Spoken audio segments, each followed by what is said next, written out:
TWR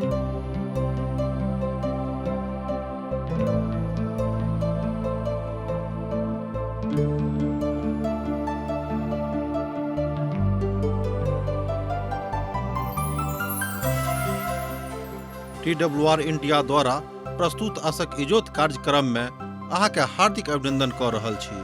परमेश्वर प्रत्येक मनुष्य के भीतर अपन जीवन के श्वास के द देलखिन।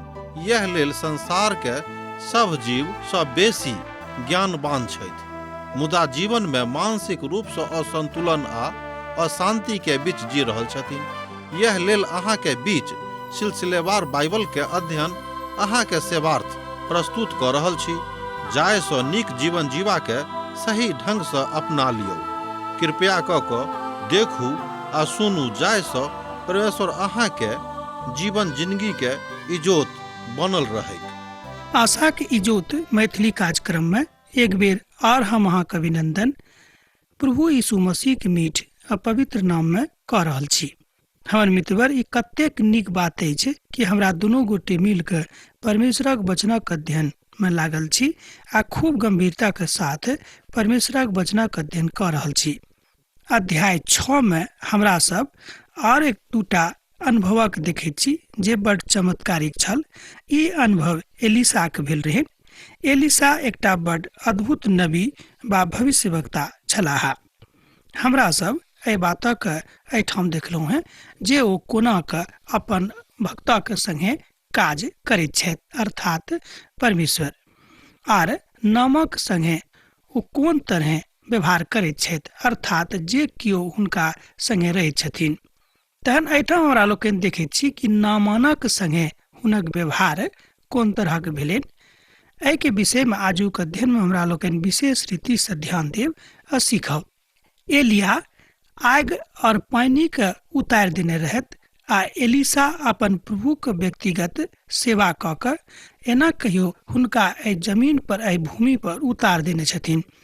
अर्थात जे कियो हुनका मानैत छथि, किनका तो परमेश्वर के, ओ हुनका से कोना के प्रेम करैत छथि, तकरा विश्लेषण में एलिसा एहिठाम अपन व्यक्तिगत अनुभव के बता रहल छथि।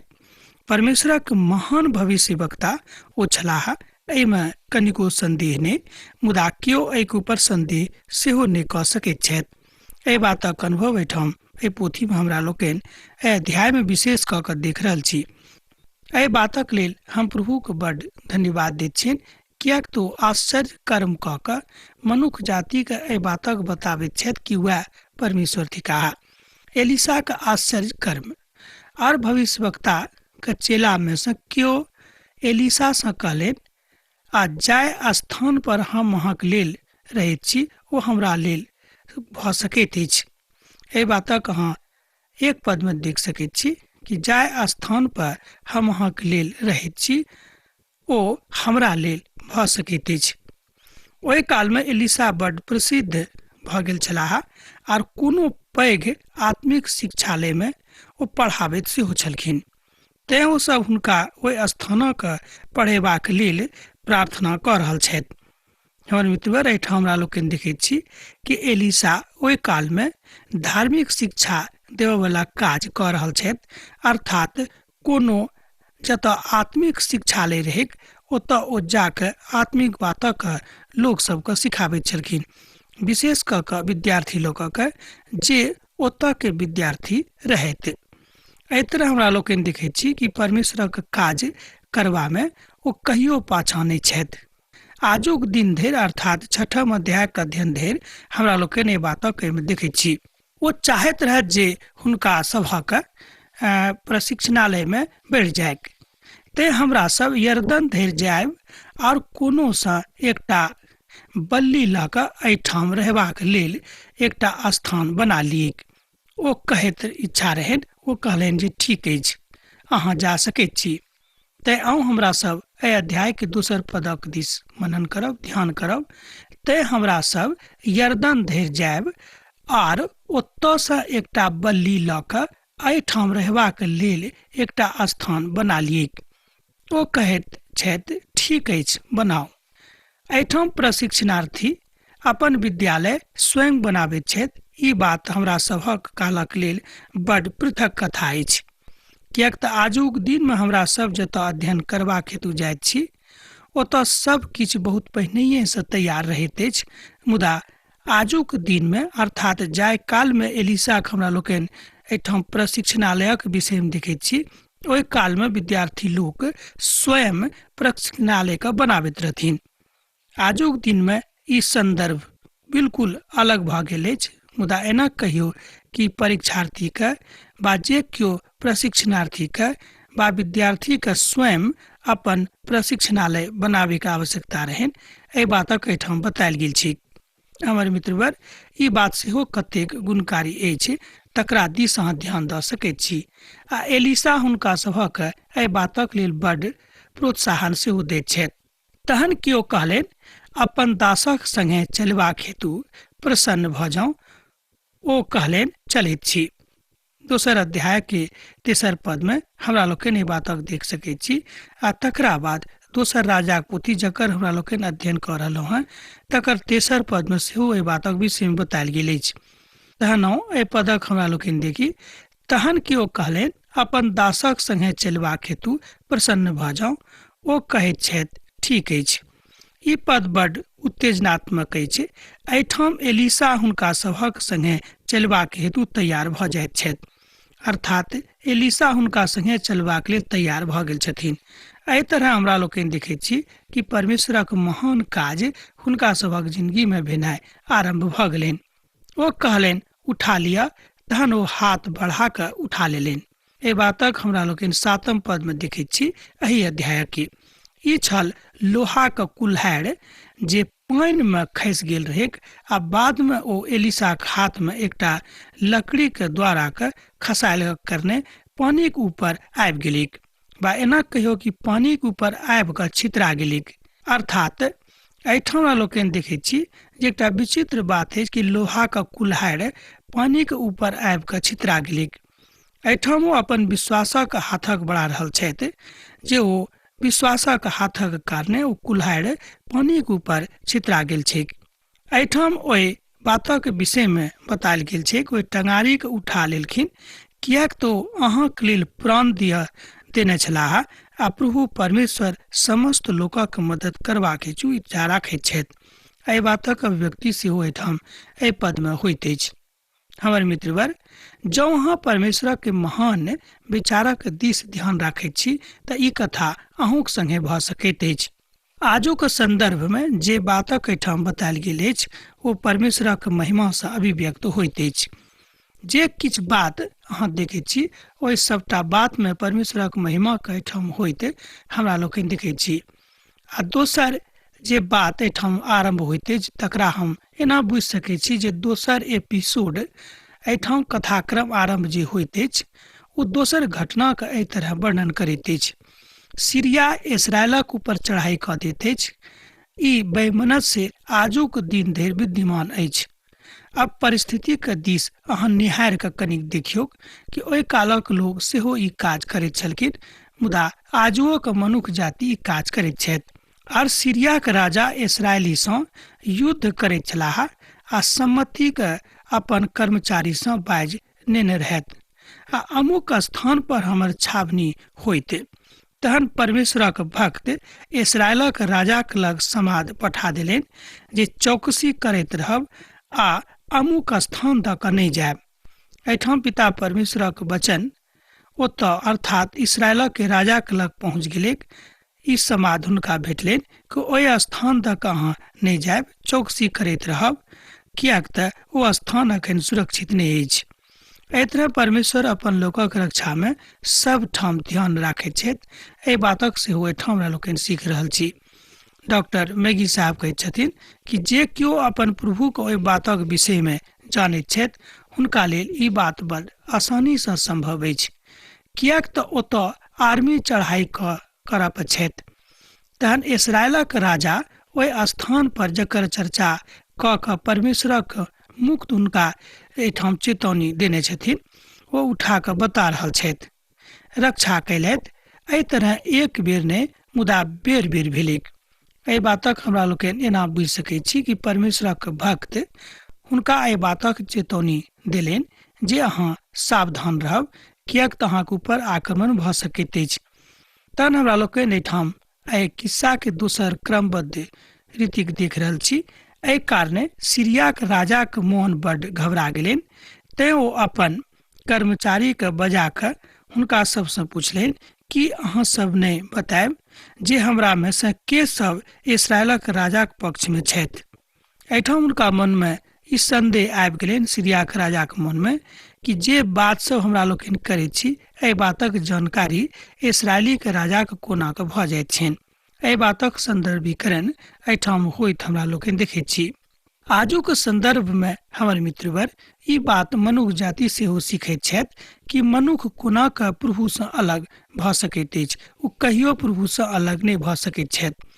हमर परमेश्वर सबके रक्षा रखवाली करयवला छथि। अहूँके रक्षा रखवाली करता, अहूँके ज्ञान बुद्धि देता, तैँ अहाँ घबराउ नहि। हुनक एकटा कर्मचारी कहलनि, हे प्रभु, हे राजा, एहन बात तऽ नहि अछि। एहिठाम एहि बातक दोसर राजाक पोथी तकर 6म अध्याय 8 पदसँ लऽ कऽ 11 पदमे एहि बातक अभिव्यक्ति कयल गेल छै। एहिठाम इस्राएलक राजा सब ठाम सफल भऽ जाइत छथि और सीरियाक राजा जतेक योजना बनाबैत छथि ओ सबटा असफल भऽ जाइत अछि। घबराक कारण यह छल। सीरियाक राजाक समस्त कर्मचारी हुनका संगे बड़ ईमानदारीक साथ लागल छलाह, अर्थात सीरियाक राजाक समस्त कर्मचारी हुनका संगे रहैत। एहिठाम जे हुनका मनमे संदेह भऽ गेल रहनि, किनका तऽ सीरियाक राजाक मनमे कि हमर कर्मचारी सब इस्राएली राजाके जाकऽ खबर पठा दैत छथि, हुनका समाद दऽ दैत छथिन, तैँ ओ हमर योजनाके बुझि जाइत छथि।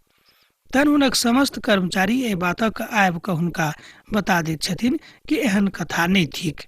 हमरा लोकनिमे से एहन केओ नहि छथि जे एहि तरहक काज राजाक विरुद्धमे करताह। हमर श्रोता मित्र, हमर भाई बहिन, यह बात हमरो सभक सिखबाक अछि कि जँ हमरा सब परमेश्वरक पक्षमे छी तऽ परमेश्वरक पक्षमे रही, मुदा एम्हर ओम्हर अपन मनक नहि लऽ जाय। ई कतेक नीक आ मनभावन कथा अछि जे परमेश्वरक पक्ष हमरा लोकनि राखैत छी आ तकरा हमरा लोकनि सिखैत रहैत छी। घबराहटक कारणे कहियो कहियो हमरो लोकनि एहि तरहके बात वा अविश्वासक बात दोसराक ऊपर आनि सकैत छी, जेनाकि सीरियाक राजाक मनमे अपन लोकक प्रति अविश्वास भऽ गेल रहनि। एहि तरह हमरा लोकनि देखैत छी कि मनुष्य जातिक मनमे सेहो एहि तरहक अविश्वास आबि जाइत अछि। ई भऽ सकैत छै कोनो बड़का पैघ गप नहि थिक, किएक तऽ हमरा लोकनि मनुष्य छी आ हमरा सभक मन कहियो न कहियो कमजोर भऽ सकैत अछि। एलीशा इस्राएलीक भविष्यवक्ता आ हुनक राजाक समस्त बातक बताबैत अछि, जाहि बातक अहाँ अपन सैन्य कक्षमे बजाइत छी। एहि तरह दोसर राजाक पोथी तकर 6म अध्याय के 12 पदमे एहि बातक अभिव्यक्ति होइत अछि। एलीशा इस्राएलक भविष्यवक्ता हुनक राजाक समस्त बातक बताबैत छथि, जाहि बातक अहाँ अपन शयन कक्षमे बाजैत छी। एहि तरह ओ हुनकासँ कहलनि कि एलीशा जे इस्राएलक भविष्यवक्ता छथि, ओ अपन राजाके एहि बातक बता दैत छथि, जाहि बातक अहाँ अपन शयन कक्षमे बाजैत छी। अर्थात प्रभुक दिससँ बजनिहार एलीशा अपन राजाक समस्त बातक जानकारी दैत रहैत छथि। इस्राएलक परमेश्वर हुनका संगे रहैत छथि, तैँ ओहि सभटा बातक जानकारी हुनका भऽ जाइत छनि। एहिठाम हमरा सब देखैत छी जे इस्राएलक परमेश्वर ओहि सभटा कथाक लऽ कऽ जा रहल छथि जकरा विषयमे ओहिठाम बतायल गेल अछि। अर्थात प्रभुक दिससँ बजनिहार एलीशा अपन राजाक समस्त बातक जानकारी दैत छथि, किएक तऽ ई अपन ओ कर्तव्य बुझैत छथि, किएक तऽ हुनका मनमे ई रहनि कि जतेक इस्राएली लोक छथि ओ सब केओ परमेश्वरक जन छथि। हमर मित्रवर, हमर भाई बहिन, एकटा नीक अगुआक जकाँ एहिठाम एलीशा अपन काजक कऽ रहल छथि। हमरो सभक यह बात होयबाक चाही कि हमरो सब एकटा नीक भविष्यवक्ताक जकाँ परमेश्वरक सन्मुखमे काज करैत रही। एहिठाम हमरा सब देखैत छी जे हुनका मनमे जे किछु बात रहनि ओहि सभटा बातक ओ बता दैत छथि। किनकासँ तऽ अपन राजासँ, अर्थात इस्राएलक राजासँ। हमर श्रोता मित्र, हमर भाई बहिन, एहि बातक बुझनाइ बड जरूरी अछि। दोसर राजाक पोथी तकर 6म अध्याय आ तकर 16म पदक दिस जँ हमरा लोकनि ध्यान देब तऽ एहि बातक सेहो एहिठाम देख सकैत छी। ओ कहलनि जे नहि डेराउ, कारणे जे हमरा दिसमे छथि हुनकासँ बेसी छथि जे हुनका दिसमे छनि। हमर भाई बहन, एहि पदक हम जहिया कहियो पढ़ैत छी हमरो मोन बड हर्षित भऽ जाइत अछि। किएक तऽ परमेश्वर कहैत छथि कि जिनका संगमे हम छी, अर्थात ओ कहैत छथि कि जे हमरा संगमे छथि ओ हुनकासँ बेसी पैघ आ हुनकासँ बेसी मजबूत आ शक्तिमान छथि। एहिठाम ओ परमेश्वरक दिस इशारा कऽ रहल छथिन। जँ अहाँक लग पवित्र पोथी बाइबिल अछि तऽ अहूँ एहि बातक देख सकैत छी। एहिठाम एलीशा इस्राएली लोकक बता रहल छथि जे हम अहाँक संगे थिकहुँ हैं और अपन बातक प्रभुक इच्छा में देखेबा के सफल प्रयास कऽ रहलहुँ हैं। पद 17 तऽ एहि बातक बता दैत अछि जे प्रभुक योजना हुनक लोकक लेल अछि, कोनो दोसर लोकक संगे ई बात नहि भऽ सकैत अछि। हमर मित्रवर, ई बात बड रुचिकर एहिठाम लोकनि देखैत छी बा हमरा सभक विश्वासक बढ़ाबैत अछि कि परमेश्वरक योजना हुनक लोकक लेल छनि मुदा दूसराक लेल नहि। अर्थात परमेश्वरक वचन सुनलाक बादो जे केओ परमेश्वरक ऊपर विश्वास नहीं राखैत छथि, जे केओ ई सबटा बातक देखला आ सुनलाक बादो प्रभु यीशु मसीहक अखन धरि नहीं चिन्हैत छथि, हुनका जिंदगी में एहि तरहक काज नहीं भऽ सकैत छनि जे परमेश्वरक चिन्हैक। किएक तऽ बहुत केओ एहि संसार में एहन छथि जे अपन मनक ततेक कठोर बना लैत छथि कि हुनका परमेश्वरक दिस खाई नहीं पड़ैत छनि, अर्थात परमेश्वरक नजर से वो किछु नहीं देखैत छथि। तहन एलीशा ई प्रार्थना कयलथि जे हे प्रभु हुनक आँखि के खोलि दियौक जाहिसँ ओ देख पाबैक। तहन प्रभु सेवकक आँखि के खोलि देलखिन आ जहन ओ देख सकलथि तहन ओ की देखैत छथि जे एलीशा के चारू दिस एक आगि सँ भरल पहाड़ ठाढ़ छैक आ घोड़ा आ रथ सँ ओ भरल अछि। एहि बातक 17 पद में बतायल गेल अछि जे एलीशा के पवित्रता, एलीशा के परमेश्वरक संगे संगति आ एलीशा के महान ओहि बातक एहिठाम चित्रार्थ कऽ रहल अछि कि ओ परमेश्वर सँ कतेक नजदीकी में छथि। जँ अहाँक लग पवित्र पोथी बाइबिल अछि तऽ हमरा संगे संगे अहूँ एक बेर आर एहि पदक देखियौ। दोसर राजाक पोथी तकर 6म अध्याय आ तकर 17 पद। तहन एलीशा ई प्रार्थना कयलथि जे हे हमर प्रभु हुनक आँखि के खोलि दियौक जाहिसँ ओ देख पाबैक। तहन प्रभुक सेवकक आँखि के ओ खोलि देलखिन आ जहन ओ देख सकलथि तहन ओ की देखैत छथि जे एलीशा के चारू दिस एक आगि सँ भरल पहाड़ घोड़ा सँ आ रथ सँ भरल अछि। प्रभु अपन लोकक संगे स्वयं बातचीत करैत छथि। ई कथा एहिठाम एहि बातक के स्पष्टीकरण करैत अछि। परमेश्वरक महान दास डॉक्टर जेम्स एहि बातक एहिठाम कहैत छथि कि जे केओ परमेश्वरक संगतिक अनुभूति करैत छथि हुआ एहि बातक बुझि सकैत छथिन, मुदा दोसर केओ एहि कथाके खूब नीक सँ नहि बुझि सकैत छथि, किएक तऽ हुनका हृदय में परमेश्वरक आत्मा नहीं छनि। हमर श्रोता मित्र, हमर भाई बहन, एहि बातक बुझनाइ बड जरूरी अछि। जहन सीरियाक सेना हुनका लग आबि गेलैक तहन एलीशा प्रार्थना कयलथि जे हे प्रभु एहि सभक अन्हार कऽ दियौक।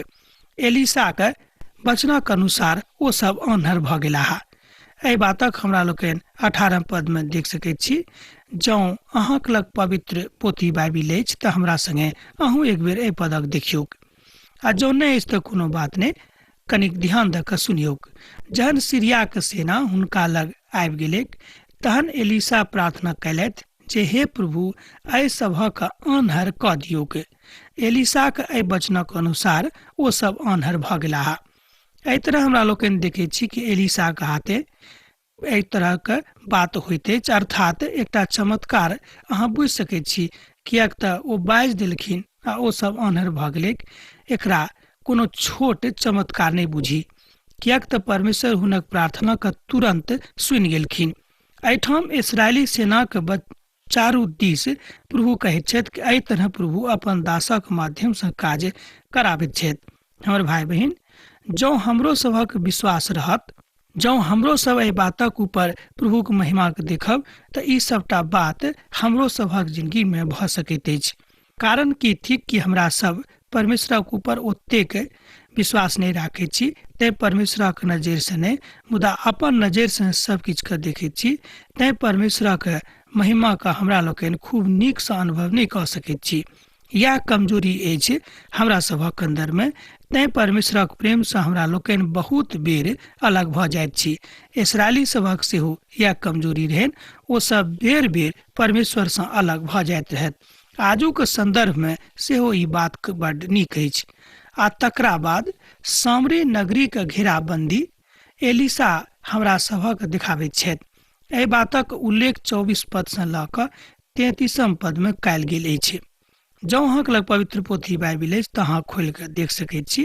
एहि बातक अध्ययनक लेल हमरा सब 24 पद से ल क 33 पदक देख सकैत छी। ओतऽ एहि बातक सत्यापन कयल गेल छैक। एही तरहक उत्तेजनात्मक होइत हमरा सब आगू के 7 पदक दिस जँ फेर एक बेर जायब तऽ बातक देख सकैत छी। तहन हमरा लोकनि एलिसा के जिंदगी के बड़ महान कथा के एहि तरह एहिठाम होइत बा हुनका जिंदगी में एहि तरह के काज करैत हमरा लोकनि देखैत छी जे परमेश्वर हुनका जिंदगी से करौलनि।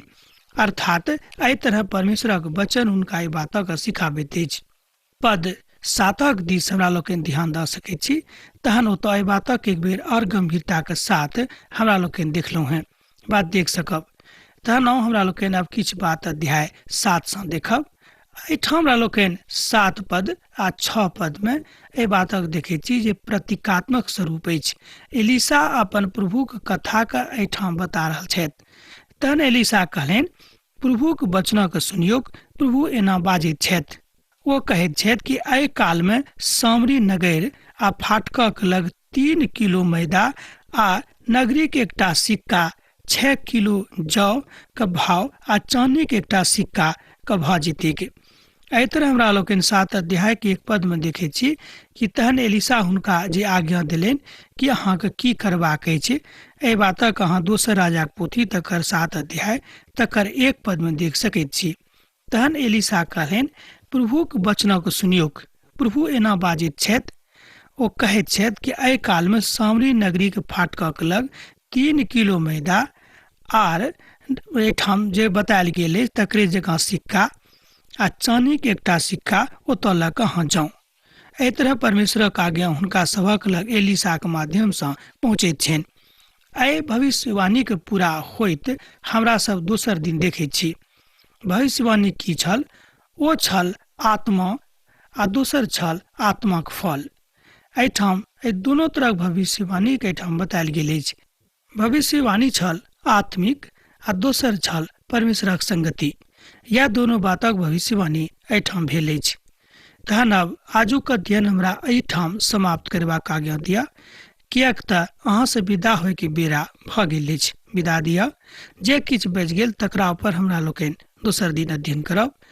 प्रभुक वचन अहाँक जिंदगी में बनल रहेक। आमीन। हमर विश्वास अछि कि ई कार्यक्रम अहाँ के लेल लाभदायक सिद्ध अछि। हम चाहै छी कि अहाँ अपन आशीषक के हमरा संग साझा करू। जँ अहाँ के नजीक बाइबल से आ जीवन से संबंधित कोनो प्रकार के प्रश्न भऽ सकै अछि तऽ अपन समस्या के लेल प्रार्थना करबा के लेल जँ चाहै छी तऽ हमरा फोन नंबर पर जरूर संपर्क कऽ सकै छी। परमेश्वर अहाँ सब के लेल एकटा सुंदर, सुखद, आनंदित दिन प्रदान करे।